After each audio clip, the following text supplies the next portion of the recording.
We're here this morning to show you the time capsule that will be buried on the north side of the courthouse on March the 1st at 1 o'clock in the afternoon. Right. That's correct. And there will be a list of everything that's in the capsule, but I have here beside me Jean Cornell and Sandra Winnett, and they're going to tell you about the capsule, who made it, and so forth. The capsule, I put it together. James Martin goes by Star. He did the graphic work on it. And Bartol Company has made the tomb to put this capsule in. It's a stainless steel 10-inch tube with the plaque welded on top of the tube. So hopefully nobody will steal it. I hope the way they got it welded on there, they won't be able to take it off. So in 100 years, they'll be able to get this out of that tube and see what's going on today. Bartol Company made that, and I would like to thank John Anderson for donating a lot of his time and finances to help put this thing together, and Mr. Dan Kimmery that did the welding on the tomb that this goes into. And now Sandra's going to tell you about some of the upcoming events that's going to be taking place during this year's celebration. Okay, February the 28th, we're going to have a dance at the community building out to the Hardin Fairgrounds. Royalty of Miss and Mr. Hardin County and Miss and Junior Miss Hardin County. Then we've also asked people to bring birthday cakes and decorate birthday cakes. As we're celebrating Ohio's 200th birthday, we thought it would be appropriate to have birthday cakes. So we're going to have a parade of birthday cakes, and then we have judges to decorate the best decorated cake. We're not going to cut them and eat them, but we're going to just judge them the way that they're presented. And then the audience will be allowed to vote on a People's Choice cake. And then after that, we're going to have a cakewalk and put a grid out on the floor, and the band that night will be the Wolf Creek Band, and they will be playing music. And as you walk the grid and the music stops and they pull out a number, if you're on that number, you win a cake. So that's what we're going to do that evening. So it hopefully will be a fun evening for the whole family. So bring children and everybody. And then the next day, on March the 1st, we're going to have the dedication of this capsule at 1 o'clock, and Mr. Jester is going to be the master of ceremonies for us for that occasion. We've invited all the local dignitaries, like the mayors of all the towns in Hardin County, the council members of all the towns, the township trustees throughout the county, the police chiefs and the fire chiefs and everyone. So we hope to have a good turnout for that. And then later on that same night, on March the 1st at 7 o'clock, we'll have a pageant at the Kenton Middle School. That pageant was written by members of the Hardin County Players Association, which is a local group here in town that's been formed to do theatrical productions. And they've written 14 different acts for this play, and it ranges anywhere from Why Do You Study History to Mrs. Wheeler and the Indians to Little Chicago Night, the day the first train came to Kenton, to the local coon dog trials, and just Simon Kenton, General Hall, different things throughout the history of Hardin County. And the very last scene is about the runaway train that went through Kenton here just last year, which is very current. And then on July the 4th, in conjunction with the current 4th of July committee at the Kenton Hardin County Fairgrounds, we'll be having what we call a Bicentennial Freedom Celebration 2003. And on that day of July the 4th at 1 o'clock, we're having a flyover. We hope to have C-130s, airplanes, fly over very low by the Ohio National Guard. Now, we've not gotten an actual confirmation of that yet, because you people that are viewing this in years to come, right now we are in a situation with the country of Iraq, which we may be going to war. This country may be going to war, but we're not absolutely certain yet. So if they do, they will call out a lot of the National Guardsmen, and we will not get those airplanes. But anyway, the parade that we're hoping to have at 1 o'clock will be the very first time ever that we can remember in the history of Hardin County where they've had a parade that they've actually judged the floats and given rosettes and awards for those floats. The parade this year was underwritten by Flagship Auto Center. That's a local car dealer on the west side of town here, and he's underwritten the cost of that parade. And then we're going to have a beard contest, which is judging beards, so that's why Mr. Cornell here's got this full growth of hair here. He's going to enter the contest. He probably hopes to have the longest, maybe one I'm working on the ugliest. Well, the ugliest, okay. We're going to judge the longest, the neatest, and the ugliest beard, and also the longest mustache handlebar Oh, that there is. that'll be interesting. Okay, and that beard contest is being sponsored by the Home Savings and Loan, local financial institution here in town. And then we're going to have a vintage dress, best dressed couple and individual, a classic car, tractor, and motorcycle show that is being run by Mr. Charlie Green from Dunkirk, Ohio, countywide talent show, jail and bail, a local art display, which is being handled by Mr. Herb Oberleitner, animal safari. The gentleman comes in with some exotic animals that people can go in to see. A 3-on-3 basketball tournament. We're having all the churches in the county present the history of their local churches. Right now we have about 30 churches lined up.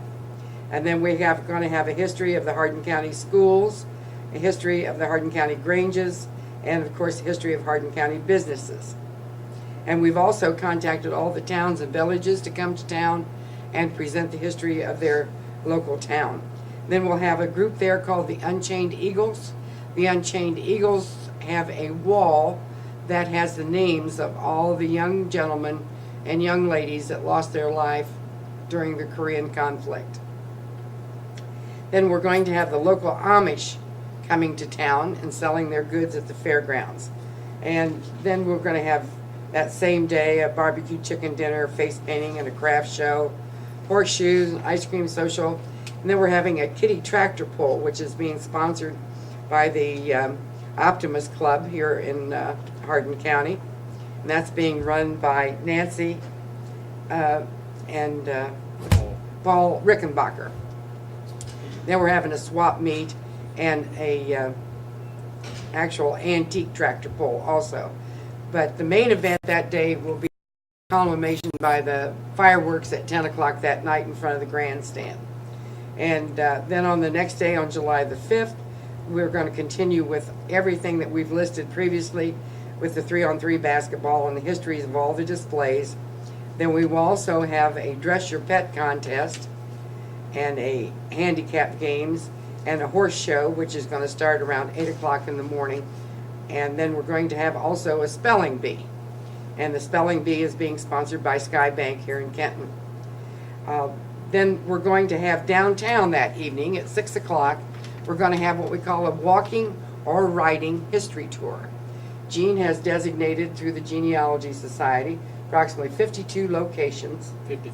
55 locations in town of the site of, for example, the first barber shop. What else, Gene?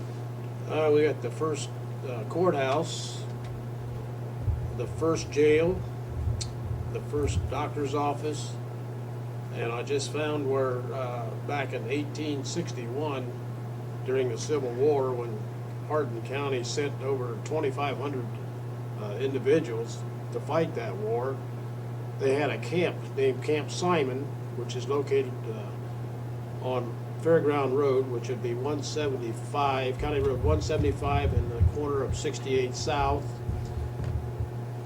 And just various things, the first log cabin, the first grip mill, the first tavern, and also where the first city building was, and the fire department. but there's 55 locations that I've narrowed down to where they were actually in Kenton. So that evening, we will be departing from the public parking lot, which is just south of the Liberty National Bank, and we will have wagon trains that are being donating their time of Joe and Kenny Kearns, two brothers in town that enjoy that kind of thing. And then we'll have narrators on each one of those wagons telling the people of what we're passing and what this was and what that was. And then we also have that marked out so that you can take a walking tour that evening if the weather permits and you want to get a little bit of exercise. But that should be an enjoyable thing. And then we're also trying to get all the stores downtown to put some type of a historical decoration into their store windows, so not only will you be seeing where the site of all these first businesses and establishments were, but you'll also be able to look at artifacts from the past. And then on July the 6th, we're going to start out with church services in the grandstand at the fairgrounds, more of the 3-on-3 basketball tournament. We're having a baking contest run by Mary Lou Haley. And then we're trying to have a pizza cook-off contest to find out which establishment in Hardin County actually makes the best pizza. So we're asking those businesses to bring in their pizzas, and the public will go through and buy small pieces of those pizzas, and then they'll vote on who has the best pizza. And then we're going to have square line dancing by Russ Cahill, and of course all your histories will be shown there. And that day will end up with some karaoke music by Mike Hamilton. That brings us up to the casting of the bell. You want to tell them about that, Gene? The casting of the bell, the state of Ohio hired this Verdon Bell Company to go around to every county and forge a bell in that particular county with that county's name on the bell. It stands about 2 foot tall and maybe 2 foot around. And the casting of Hardin County's bell is going to be the 2 days of the Hardin County Fair, which is September, I believe, the 7th and 8th. Second and third. 2nd and 3rd of September. And the county commissioners are in charge of this program, and they'll have kids pass ingots into this bell to cast it. The first day they do that, they pass the ingots and feed this casting. Then they got to get it up to 2,000 degrees to make this thing actually work. And then the second day they polish it and so on and so forth. And then that evening they get someone to crack the mold to ring the bell later on. But it's supposed to be a good event, and they'll have selling souvenirs pertaining to the state of Ohio. And that's what this is all about, celebrating the state of Ohio's 200th birthday. And by the way, on the walking tour, most of these places were started in 1833, which when Hardin County was formed as a county. Prior to that, we was part of Logan County in 1820. We were actually a county in 1820, but nobody recognized us, but Logan County kept us until 1833. We still have some events that we're trying to get organized at this time.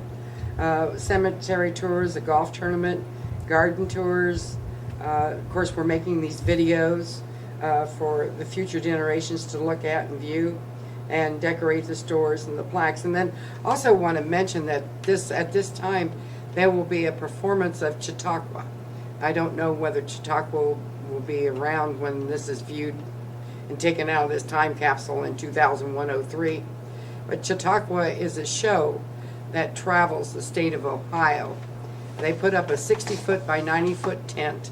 They have their own portable PA system and their own music, and they have 500 chairs inside this tent to seat people to performances. They give a performance every day about a local thing that is that is known around the state of Ohio. Like, for example, there'll be an hour program about Johnny Appleseed, and our program about Simon Kenton and just different things like that. And it proves to be kind of a historical and entertaining event for everybody to come to view. I was talking to Mr. McBride the other day about that Chautauqua, and he says that his mother, who is in her 90s, can remember coming to the Hardin County Fairgrounds and viewing Chautauqua. And at that time, the whole family came to town and camped at the fairgrounds Probably, for the whole week. probably, sure they did. So they could see all that. And that is also, performance is free. It's being underwritten by the state of Ohio and the local donors here. And all the things that we've talked about are being free too. They're free admission for everybody to enjoy. And I do want to make a comment right now. I wonder if, Adam, if you could come out in front of the camera here so I could introduce you. This is Adam. And your last name, Adam? Adam Fletcher. He's a student at Kenton High School. What grade are you in, Adam? Senior. He's a senior. These boys are doing the filming for us, and they belong to a group called Kenton Wildcat Productions, who has started doing this with money that the state provided the school system here about, what, 3 years ago? 3 or 4 years ago. Okay. So, thanks, Adam. And next one is John. John? Your last name, John? Dean. John Dean. And you're a junior. Yes. Okay, you want to tell them a little bit something about yourself, John? I haven't really lived in Kenton that long. I've only lived up here for probably 3 years. But doing this video, I've learned a lot about the history of Hardin County, and it actually is kind of interesting to learn. Yeah, it is, isn't it, John? Yeah. Well, we certainly thank you two boys for donating your time and doing this for us. So, thanks, John. And then also, if Mr. Catterjohn would put down his camera and come forward and be filmed here. This is Richard Catterjohn. Richard is actually our official video cameraman that has been around to all of the events that we had and intends to be to all the events that we've been talking about. And he's going to be putting together a video on diskette that we can put into the time capsule and then also sell to the public later on this winter. Thank you. Yeah, thank you. Thanks, Richard. Now, everybody that's watching, you know, you can see what's going to happen and what's going on, and we're looking forward to really a great centennial celebration in Hardin County, and all you people are invited.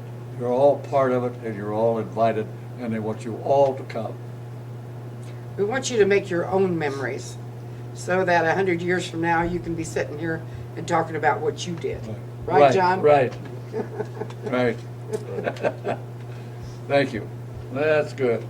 And this is the front page of the News Republican dated May the 29th, 1933. And it shows the buildings around the square and the courthouse and, you know, and the people that were in those businesses and in those buildings. And Russell Norman, here beside me, brought this copy over. And we'll use it, and maybe some of you have seen it, but it shows all the buildings around town, and he drew this as a favor for the kid during the 1933 centennial, and so they put it in the paper. Very interesting, and it'll be where people can see it during the celebration.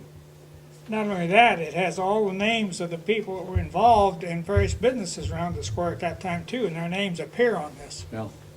So people will remember some of the names that's there, and probably some of the family names. Some of the families of people will remember who they are, or maybe they're part of their family. So it ought to be interesting to see. It's just one thing.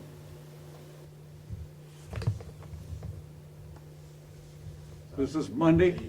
You ready? This is Monday, May the 29th, 1933. And tell them where you found this. I found it in an older lady's home, Albemarle, my friend's grandmother. It'd be June Schrettner. Oh, We Yeah, When we cleaned her out of her house, he was in it. is that right? And I kept him, June Trinder lived out north of town. yeah, Yeah. out there on, well, they've got a road, it's Schrittner Road, Yeah. George and June. Yeah, yeah. Oh, yeah. She was originally a Jones. Uh-huh, right, right. She died here not so long ago. No, she's in a nursing Is home. she still out there? No, she's in the Hardin County Nursing Home. That's what I mean, she's still Yeah. there though. Yeah. Yeah. Yeah, this is, and it shows a picture here on the side here, of Mr. James H. Allen Jr., who was general chairman of the celebration in 1933. And he was president associated with the Kenton National Bank up on the corner of the square. And he worked very hard, and they done a great job.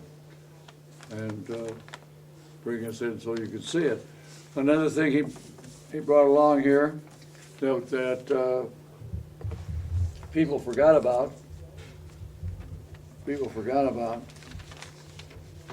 a beauty contest for Miss Ohio. And in this picture, over here on the right-hand side as you're looking at it, 1, 2, 3, 4, is Miss Lake Idlewild, but I don't know who she was. I don't have any idea. I don't know who she was. Maybe someone in this county would remember who she was. It's And 1930. huh?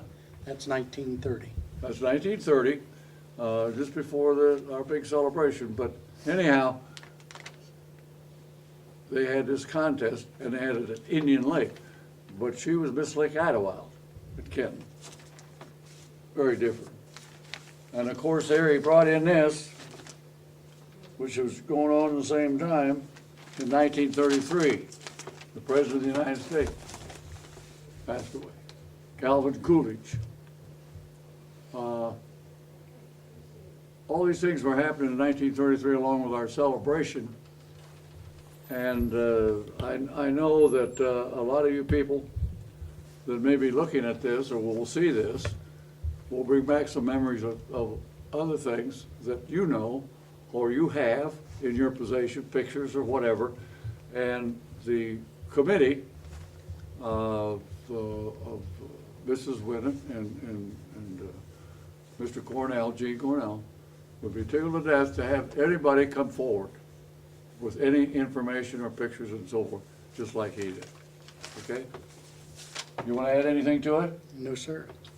Well, we appreciate it. It's no We problem. appreciate you bringing it in because, you know, to find a newspaper from 1933 that's still in a good shape like this is very, very unusual. And of course, probably some people go through here and you see advertisements and so forth that of stores and so forth that are around the square. And of course, in 1933, Kenton, even in the middle of the Depression, was a very, very busy community. And on Saturdays, the town was full of people. Saturday night, the streets and sidewalks were covered with people who came to town to shop on Saturday night. And you wouldn't think it was a depression, but there was. And most people didn't have a lot of money, but they all had enough money to come in and go to the grocery and so forth. And that time they had grocery stores around the square, and when they came in on Saturday night, you had 2 Kroger stores, you had 2 A&P stores that were around the square, believe it or not, in 1933. Yes. But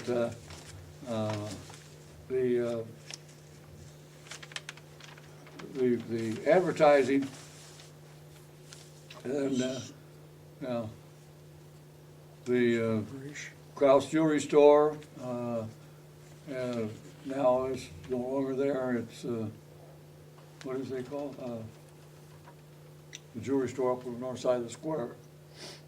And with the bar company, they had a Woolworth store downtown, they had a bar company, 10-cent store downtown, they had Rosenthal's, of course, Gases, all those stores were down there, and that's what made people come to Kenton, and people stayed in Kenton and shopped. We'll have more later.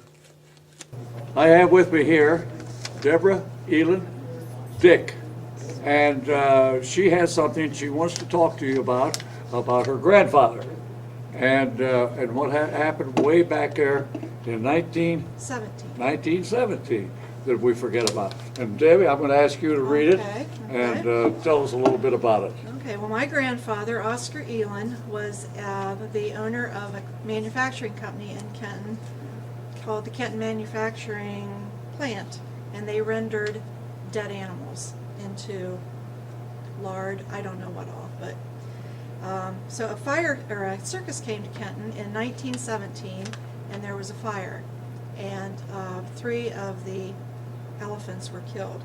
So this is the article. It says, Oscar Elin, formerly of this city, manager of the Kenton Manufacturing Plant at Kenton, bought $22,500 worth of elephants on Sunday for $1.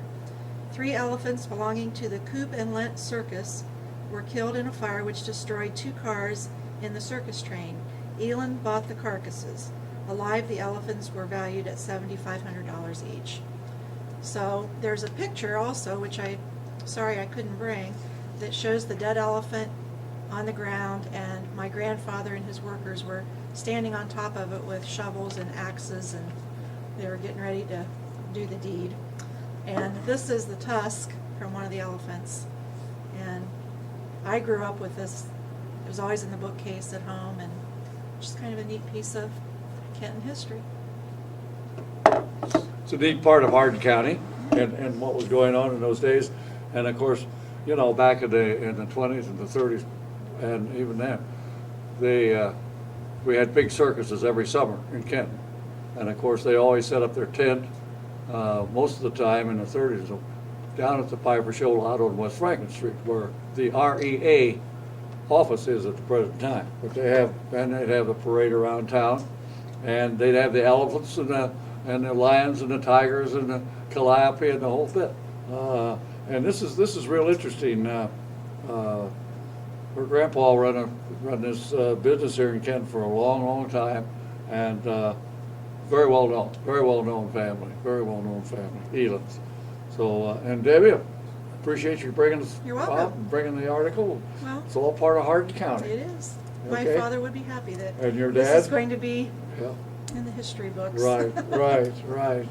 But the thing is this again, you know, this is what the committee is all talking about, having people bring things in that are interesting and part of Hardin County, part of the history, and the families that are involved. And we really appreciate the fact that you take your time to come down and bring it out. No Thanks, problem. Deb. Thank you. Bicentennial I have with me Mall here in Hardin County. Miss Joanne I'll stop and pick you up. Lehman Richards. Just saw 'em in And Ada. she has Stop and some pick you up. memories and some things she would like to say Yeah. regarding the centennial Nice and the to years meet you back too. there. Thanks for So coming I'll turn it over. over to Okay. Joanne here and let her Okay. say the things that she talk about, the things she'd like to talk about. Well, I just wanted to say that I did go to St. Anthony's Institute for 9 years.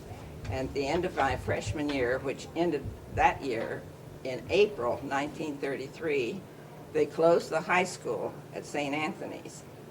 And then we moved to the country, so I do not remember all the parades and things that were because I probably didn't come into town. But that fall, I had to go into Kenton High School, and we had a late entrance. We didn't come in until October of that year, and I had what they call, because of being a country student, I had what they call an extended noon hour, which drove me crazy because I didn't have any place to go. But I spent the time in the libraries, the public library and the library at the school. And we had, that year, we had 2 8-month school years. My 9th year and my 10th year were only 8 months long because of the Depression. And that is my recollection of 1933. You know what, that's great, because when you talk about that, at that time, they were trying to pass a levy to keep the schools going, and they cut it down a month just to save some money. And but the people finally voted to a levy to keep the school going, and then it went back to the regular school year. And I didn't realize that the St. Anthony closed their school. I was a freshman that year, and I had 1 year at St. Anthony's in high school, and my sister had all 11 years, and so she had to go on down to public high school too, and we both graduated in the proper years from public high school. Of course, at that time, you know, St. Anthony's also had quite a basketball team. When they had a high school, they had a great basketball teams, and they had a lot of activities, I remember, at St. Anthony's over there. Always had a St. Patrick's Day program, if you recall. Yeah? Always had that. Oh, yes, oh, yes. And, Father Schumacher right. was the priest at that time, and they had a lot of activities, a very active church, very active. This hasn't really anything to do with 1933, but my maternal grandmother was the first baby baptized in this church in 1863. Is that right? Well, that's interesting to know that she was the first one to be baptized in the Catholic Church. Oh, Had nothing to do with 1933, I realize. what'd you say? What was her name? Her name was Mary Ann Russell. Oh, Mary Ann Russell, Russell. and she was born in 1862, and she was baptized in 1863 in the Immaculate Conception Church. Now, you see, ladies and gentlemen, when these people come forward, and there's all you people all over Hardin County, there's lots of you that have good memories of things that happened and along with the Centennial back in 1933. And this is what people are interested in. This is what the committee, the Bicentennial Committee, is interested in, is having people like you, Joanne, come forward and tell us a little bit about what's going on and what went on back there in those years. It's really appreciated, and I know that the committee appreciates you taking the time to come. Thank you, John. Thank you. So we appreciate it. Thank you. Anything else? Oh, I have a lot of memories, but they're not 1933. Well, that's all right. That's interesting about St. Anthony's. That's It did. you've been here all these years. Yeah. I went 9 years there. Did you? That's it. Yeah, they went from high school to what, 8th grade, and then to 6th grades, and They went, then finally closed. well, they closed the high school, and then they closed this entire school, I think in 1971, I think it was, May of 1971. Oh, I guess you're Because right. my youngest son was only in the 3rd or 4th grade when they closed that. Yeah. And he went out to Hardin Central in it. I know in the 60s it was still there, the grade school, 6th grades, yeah. Yeah. Well, 8th grades. 8th grade, 8th eighth grades. grades. 8th grades, because they graduated them from St. Okay. Anthony's. And I went to Right. high school. And they went to high school, Oh. right. Well, interesting. Thanks, Joanne. You're welcome. Thanks for coming. Okay, my name is Berkeley Hill. This recording is on February the 22nd, 2003. These photos are pictures of my mother, Iris Woods Hill. She was the Miss Columbia Queen in the 1933 Hardin County Centennial Parade. The photograph on the right was taken a little later in 1935 when my mother was employed at the News Republican newspaper. The photograph on the left, the full-length photograph taken outdoors, was taken, don't have the exact date, it was prior to 1935. It was probably somewhere near the time of the Centennial pageant in 1933. That photograph was taken at my mother's home up on West Kohler Street here in Kenton, Ohio. These photographs here are pictures, copies of the Kenton Daily Democrat newspaper from 1933, May 1933. The photograph on the left with the three ladies horizontal. Well- This one right here. These are, and then the other photograph over here. These are the three ladies who were the queens in the Hardin County Centennial in 1933. My mother, Iris Woods Hill. This is her picture here and also here. She was reigned as Miss Columbia in the pageant. As stated earlier, my mother at that time was employed by the Kenton Daily News Republican newspaper. There were two newspapers in Kenton during that time period, the Daily Democrat, from which these pictures are taken, and the News Republican, where my mother was employed. she was gonna go But back out. the other ladies, Miss Hebel, Oh. her name, well, Price, her maiden name was Price, who is still living. She's going Yeah, to we be get here some of those today, pictures here of it. in It might jaw a few 2003, people up. to talk about it. Yeah. The other lady was a Miss Odell. I do not know where I think she's deceased. Picture's worth These a ladies thousand were all words. living in 1983 at the time of the Hardin County Sesquicentennial. And I had an opportunity to meet, of course, I knew my mother, and I met the other two ladies at that time. My mother recalled the pageant in 1933. Of course, that was before the days of air conditioning. It was during a period of quite hot weather. I know she said that it was made for some long, What you hot need to create evenings during the pageant. And- Today. But it was a very 1933. enjoyable time.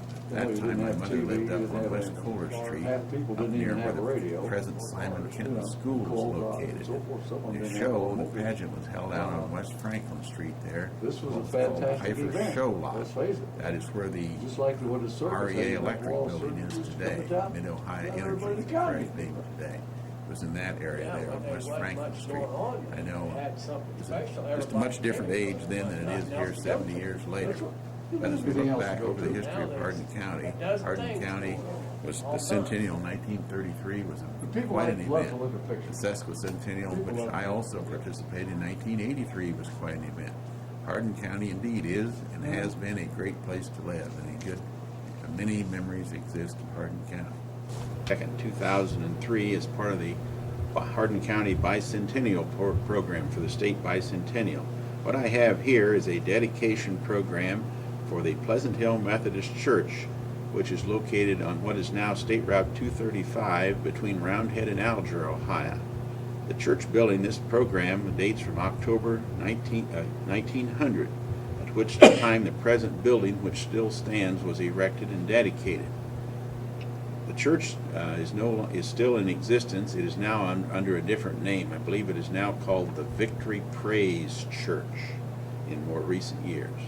This church was founded on ground which belonged to the Hill family. The Hill family were some of the earliest settlers of Hardin County back in the 1830s. And the land for this church was donated by my great-great-grandfather. The farm across the road from it was homesteaded by my great-great-grandfather in 1846. The church, the program lists in its people who were active members of the church at that time in their various capacities, officers of the church. It talks a little bit about the history of the church. This program, this booklet, was actually prepared in about 1928 by a Reverend George W. Ely, who was the pastor of the church at that time. But it goes back, it goes back to a prior period, of course. Well, I'm sure a lot of people out in the county, probably you'll remember some of this, and those people who do. If you have any other, bring it forward, just like Berkeley. Please bring it forward so all the people of the Hardin County will be able to enjoy it during the centennial celebration. Thank you. Well, I'd like to introduce Miss Eloise Price Hibble. Miss Price at that time in the 1933 centennial was the winner, and she was the queen of the 1933 centennial celebration.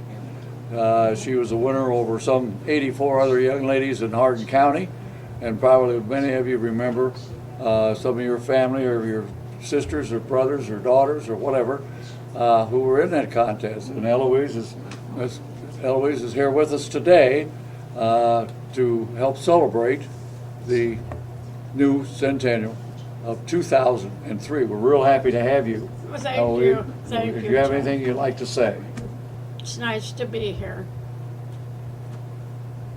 Well, we're happy to have you.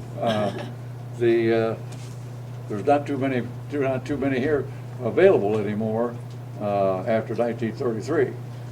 That's true. But you look great, and we're very happy, and the Centennial Committee are very happy that you take the time and you make the effort to come over. Well, I had my helper, You got your helper here, Danielle, Danielle. and that's nice, and then we're glad she brought you over. Is there anything else, any other comment you'd like to make for the people? Well, I just don't know when this is going to happen.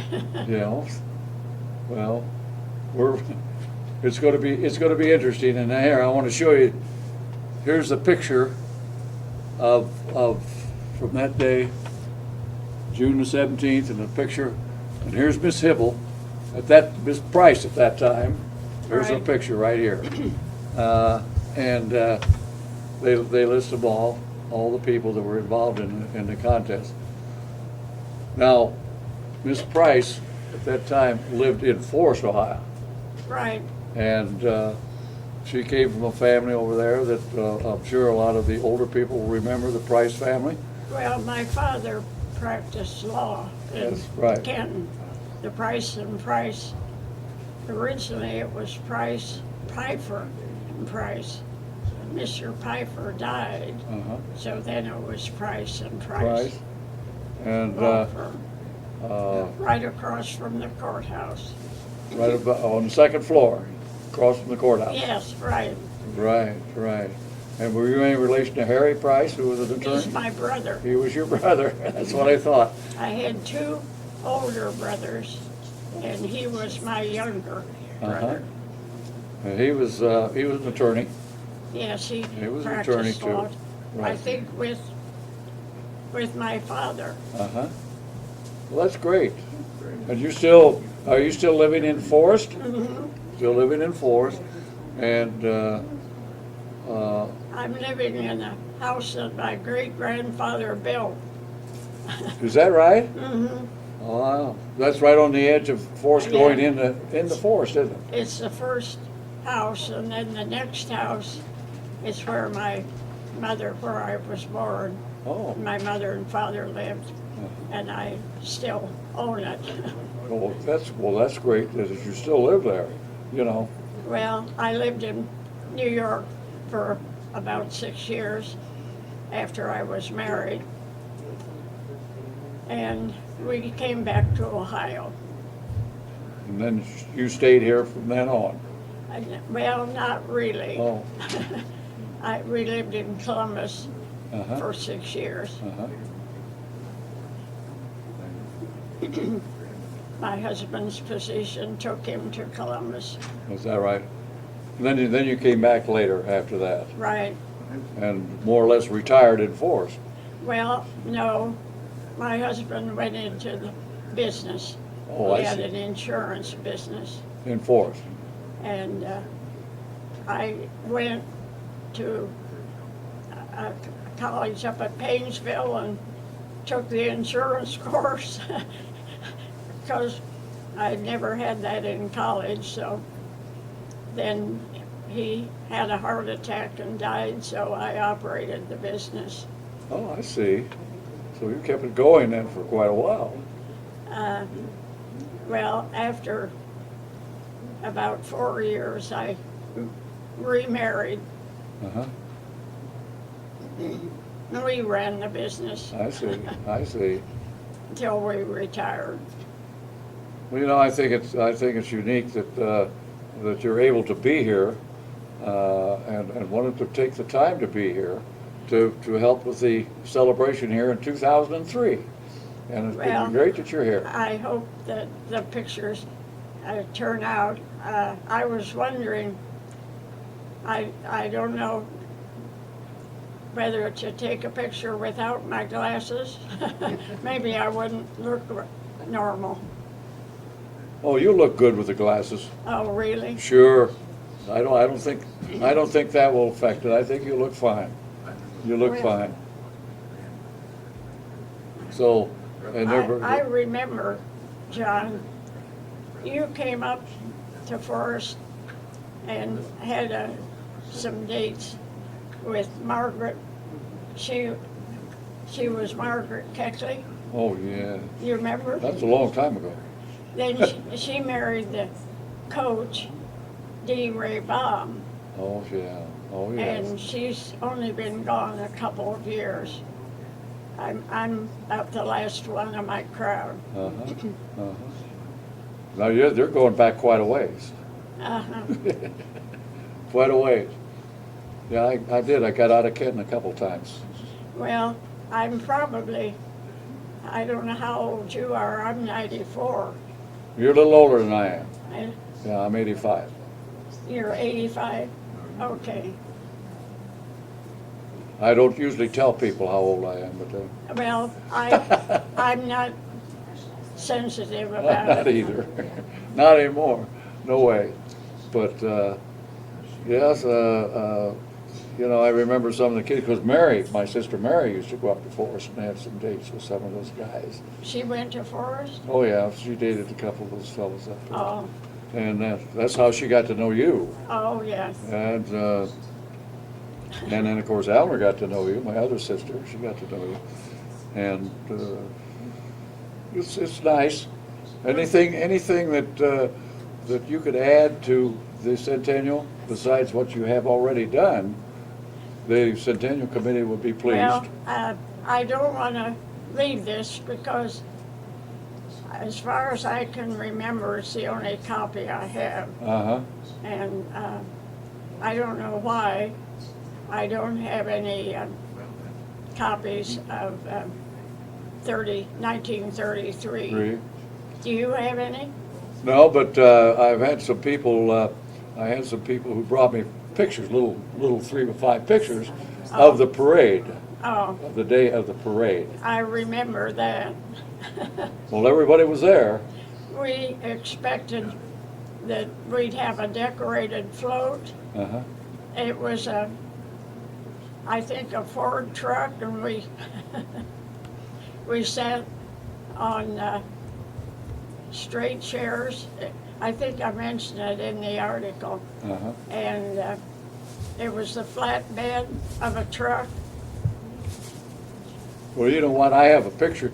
It might be a picture of the actual. There was a flatbed truck. What's this? Well, this is, I don't know. I don't know if this is the Queens and all of you here, and then these 2 little girls here, but this is a float, This is, and that's the day of the parade. I think that's my picture. Is that you? I think so. Could be, could be. Well, that's great, because then these girls here are all part of it. And I don't remember being on this, uh-huh. so maybe that's somebody else. Well, it looks like these are the queens of the people, and I wouldn't be surprised, but what that is you, right there in the middle. I'm trying to find, what was her name? She worked at the drugstore. Bodine? No.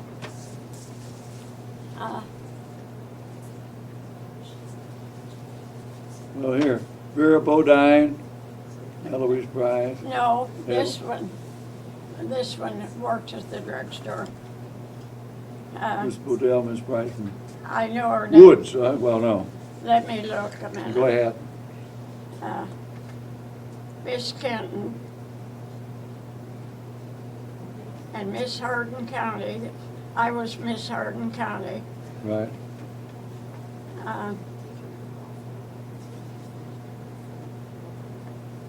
Mayor George Instring.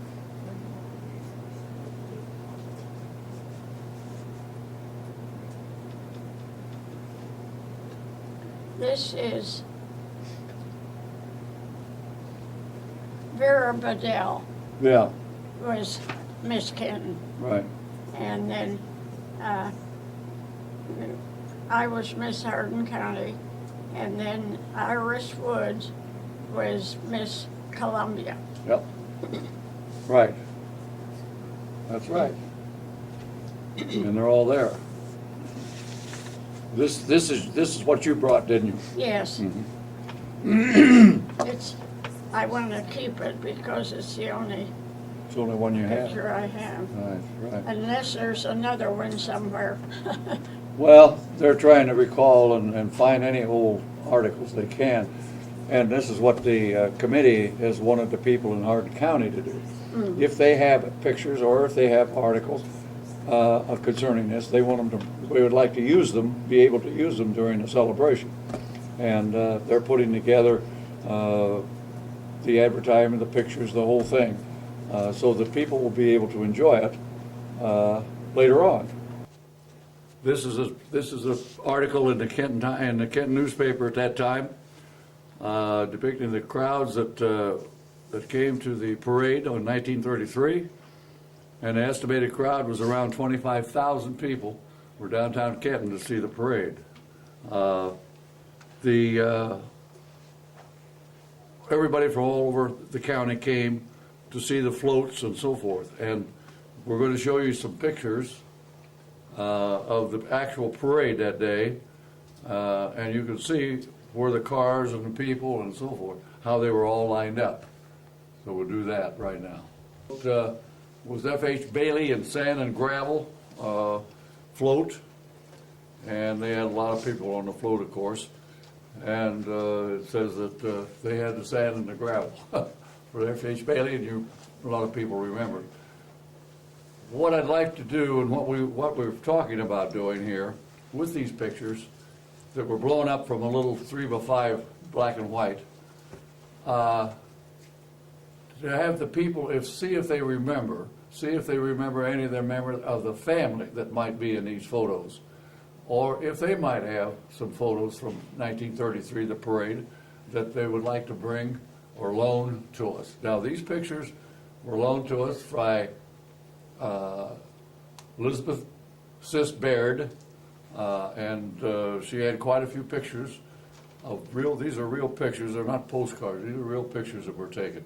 So we're real thankful that she was brought them forward. But as you go through the pictures, if you see somebody you know or you remember in your family, this is what we're interested in, and that's what the committee would like to know. And if you know who they are, hey, tell them, let them know, call them up, tell them, let Mrs. Winnett or Jean Cornell know who was in it, if it was part of your family, or if you have some pictures. Okay? Schick's Boot Shop. He had a shoe store here for many years. I'm sure a lot of the older people will remember him. It was everybody was trying to get into the parade. So we'll go through these pictures. This is the local Moose Lodge who put in a parade, or put in a float in the parade. Do you know anyone in the parade or anyone who was on the float? If you do, let the committee know. They'd like to know. Maybe some members of your family were there. Okay.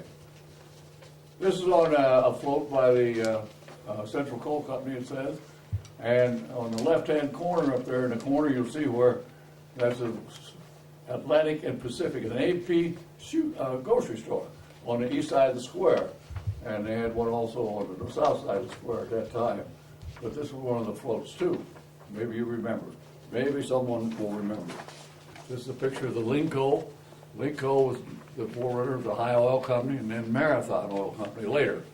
And they were very active in all the organizations around over the state. And they put in a very nice looking float here. Very nice looking float. This is a float that was made, big clock. This was representing the Krause Jewelry Store. The Krause Jewelry Store is on the north side of the square where Carol's lives now. And he had a big clock made saying, "Welcome to visitors to our celebration here." Here's one that you probably, a few people will remember, J.C. Bales.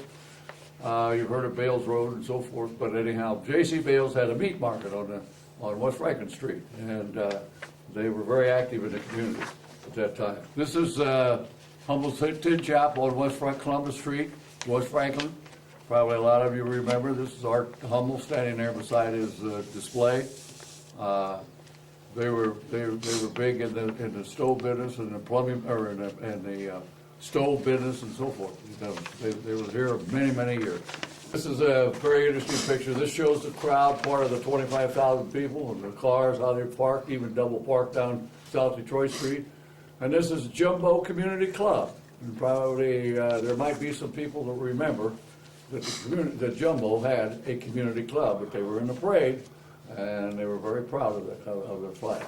This is a picture of a float that you can't see what the name is. I don't know who it is, But maybe somebody out there will remember the two little girls sitting on the back as being part of the parade, because they're all dressed up. And they're really happy to be involved in this parade. And the Kenton Theater is right back up, and right on the right there is the Weaver Hotel. So you can see where they are. Here's one that might be interesting to a lot of people, the old covered wagon. They had the wagon and the oxen. And the lady in the oxen, and they were in the parade, and they made quite a hit, I'm sure, with the people when they saw that, because that takes back makes a lot of memories for people. So what I want to say too is, if you have a small picture of anyone or any event during that day's parade, and you would like to see them, you can have them blown up like these at Golden Image down on West Franklin Street. They do a beautiful job, and it'll be fun to see and share your pictures with the rest of the people in Hardin County.